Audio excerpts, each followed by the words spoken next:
when we got the Red Ninja in 2020, I thought that these were meant to be the Night Creepers. Here's a legion of Cobra troopers, soldiers that are ninjas that fight G.I. Joe. Of course, I was wrong. I had no clue about the history of them all. Only found out much later that the Red Ninjas had nothing to do with the Night Creepers, that the Red Ninjas had appeared in G.I. Joe comics early on, even in the silent issue with Snake Eyes and Storm Shadow. This is Hervé from Comic Book Bin, filling you in since 2002. Let's look at the Night Creeper. So I got my first Night Creeper action figure. The Night Creeper is a classic Cobra trooper. I had one as a kid, so I'm very glad that Hasbro made this figure once again. I've only got one so far. The other ones will be coming from a different retailer. So the one retailer that I got released his stock very early, so that's why I got one. Actually, I ordered the other ones elsewhere first, and that extra one I just got as an army builder, as an extra something to put in an order. So let's review this guy. This figure looks like the original. The color scheme is the right one in terms of likeness with the other older action figure. The mask with the visor seem to be very similar. I like the camo, which is an improvement over the older action figure, but it's still the same gray and purple-like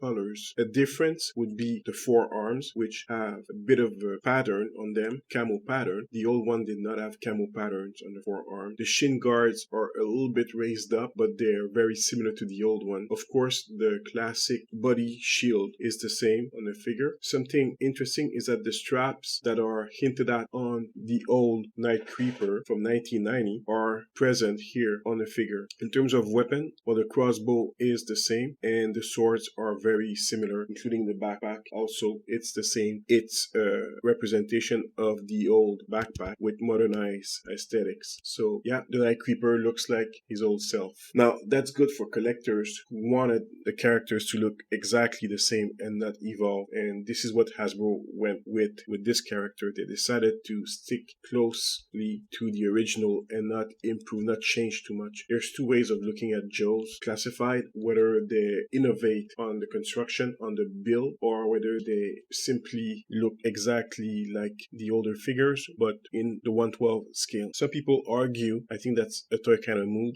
that Hasbro should always push for modernized and extensive retake on the classic G.I. Joe characters and reserve the classic look for the retro release afterwards. With this Night Creeper, you don't need a retro Night Creeper. This is exactly like the classic Night Creeper. He's a retro already. Much of the parts of the sculpt seem to be very new. The only parts which I think might have been reused from older parts are the forearms, the arms, biceps, and so on, the shoulders, but everything else seemed like it's new. I'm not exactly sure about the thighs. They could be new, but they could also be something that was reused from another figure. I can't tell right now. The chest, the torso, definitely new. Something I do know that was reused are the hands. They're reused from Snake Eyes, one of the Snake Eyes, and maybe the feet have been reused, but don't quote me on that. I'm not sure. It's a beautiful skull. It's very difficult to miss and not make a beautiful figure out of a classic. So I really like this skull. He seems a bit taller, a bit beefier, a bit sturdier than the Red Ninjas or even Snake Eyes. So compared with the other ninjas that we've got, I will say that this guy seems a bit more packed, a bit more stronger or something like that. Better build, better presence, which is odd for a ninja. They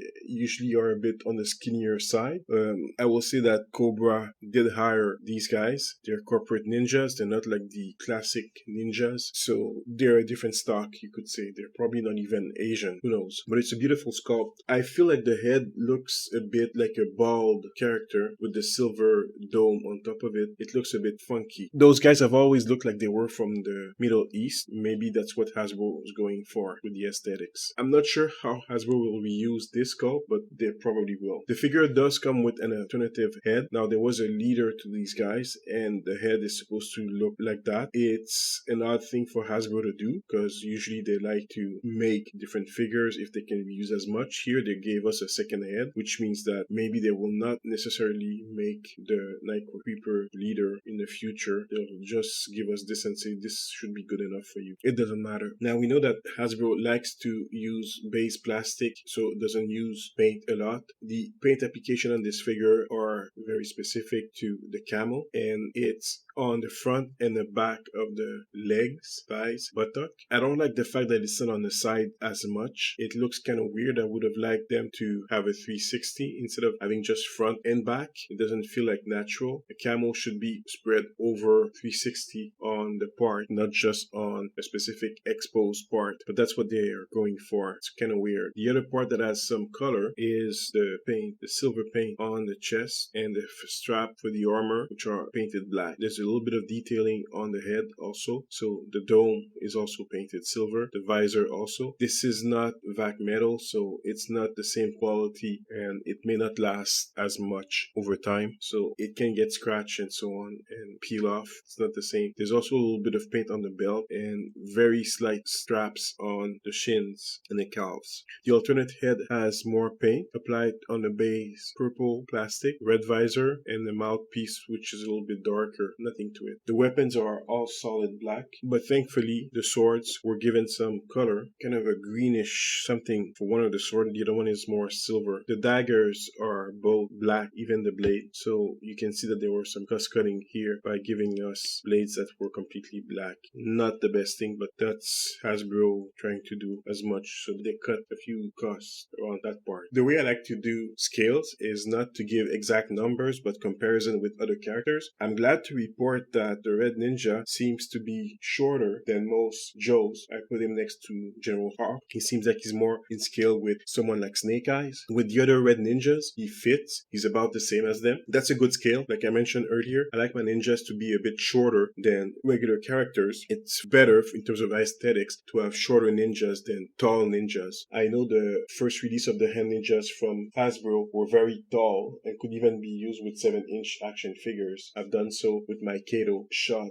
and I've always found that they were out of scale. Now with the Fist Ninja, Marvel fixed the problem and made them a bit shorter, and that's better. So I'm very glad that this ninja here, the Night Creeper, is much shorter. In terms of stability, the inside of the feet is not flat because of the shape of the toes, which seem to be pushed up a bit. So you may have problem finding good balance. The figure will stay on, but if you want to pause the figure, you may have to work a little bit on that to find exactly the right way to have it balance out. It's going to be very difficult, especially since the ninja is so flexible and can be put in action pauses easily. So that's not a very good thing, it seems. Your mileage may vary. The articulations are good. I find them a bit too loose though, especially the shins. They're very flexible. The knees can be bent. By the way, they're double articulations on the knees, and obviously the arms, the elbows, but they are very flexible. He cannot kick his ass, but he's pretty flexible nevertheless. The arms also have hidden or pinless articulation. Again, I think those arms will be used from another figure in the past. So it seems that it is Torpedo's arm that are being reused. That's why they're so skinny. In terms of build, it looks a bit funny because since the arms are so skinny and the torso so thick and massive, like I mentioned earlier, it looks a bit odd, but that's okay. It works, mostly because of the shoulder pad, which beefs up a bit the figure. I think if there was no shoulder pad, that the figure would look a bit skinnier and flimsy. The articulation, like I mentioned, are good enough. The head can move, but there's the cloth on top of it, the cloak or hood, limits the motion just a bit. He can't do sides to sides very well. He can look down and look up, but it's very limited, even though the neck is a separate piece. Older classified action figures had better range in the neck. You can't do much with his head. Now, he comes with an abdominal, not a crunch, but a diaphragm articulation. That's to give him more motion. It works here because of the way the armor is built, so it gives him more motion and more flexibility, and it looks better in terms of photography here. So I think that using the diaphragm articulation here is better than the ab crunch for this character. Again, it's a G.I. Joe figure, so it has extremely flexible legs. He can do a full 90 degrees on both sides, so a Van Damme, the split, impressive. He seems like he has a drop down hip, but it's not very emphasized for some reason. Maybe he doesn't have one. He would be the first of several classified to not have one. I'm not complaining. It's still very flexible. That's all I need. The diaphragm is very good looking because it allows him to have very nice paws, counterweight, counterbalance, and that looks very good on a figure usually. The ankles can move well, but moving up and down is a bit more difficult. I may have to put them in hot water, but it should work. The range is good enough. That's actually necessary for a ninja because you want him to be able to move in in several ways. You don't want a static ninja. It's the up and down articulation on both wrists, so that's good. The butterfly is very flexible. That's also very good. Most classified have a ball joint at the waist. He does too. It's not the most flexible, but it does help with pausing. If the head could be more flexible, this figure would be perfect. It's PVC plastic like usual. The props seem to be sturdier than in the past. You don't see bent swords or something like that, just like in the past. It will be difficult to remove the crossbow from the plastic wrapping, so be aware of that. It may even bend it a bit, but in the end, mine came out okay. Watch out for the small arrow. The small arrow can be bent easily. I will say it's easy to probably lose this part also. The smaller arrow can fit in the crossbow. That's nice. Nice feature. The swords also stick very well inside of the backpack, so no problem with that. The backpack itself stays on the figure very well. It's very tight. Nothing to worry about that. I like that. In terms of props, well, there's the crossbow. You can't fit the arrow, the one extra arrow on the crossbow. There's two daggers that go on the belt. There's two different type of swords that have odd shapes, but this is how it was in the old action figure from 1990. The extra head, that's for you to decide if you want to use it. I'll have at least one of my Night Creepers with the leader's head. The other ones can have the classic heads once I get the other ones. The packaging is a new Hasbro package. I don't like it. It lacks some kind of oomph. It lacks something nice. The base black color doesn't make it stand out on the shelf, but that's what they're going for. The Night Creeper is about $25 US. A bit under that in Canada can be $35. If you're lucky, you'll find it for less elsewhere. It's $37 in most places. I've noticed that with Amazon Canada, if you wait a few months, they'll cut the price on those new classified by a few dollars. So if you want an army build, maybe you want to wait a bit before you get the other Night Creepers. They'll be a bit on discount later. You can also buy them, if you're again Canadian, from GameStop. GameStop will always give you a better discount, so that's good. Just go to GameStop, probably the cheapest place in the country. The only problem with GameStop is that you won't get it early. You'll get your figures from other independent retailers much earlier. GameStop is, for me at least, always the last one to ship. So it's easy to find this figure all over the place. It's an army builder. Army builders usually do well. I will warn you though that if you're interested in getting this figure, you should probably buy it now, especially if you want to army build it. Get it now. Well, unless you wait just a few months, but not too long to get a bit of a discount. It's an army builder, so it means it's not going to stay. I'm pretty sure Hasbro's going to reuse the parts for some other character, but I would say the Night Creeper is a bit like the Cobra Bat or the Infantry or even the Alley Viper. I knew that those figures would eventually run out. When they were released, it seemed that they were all over the place and they would always be available, and then one day the supply just ran out. In my case, I did get a lot of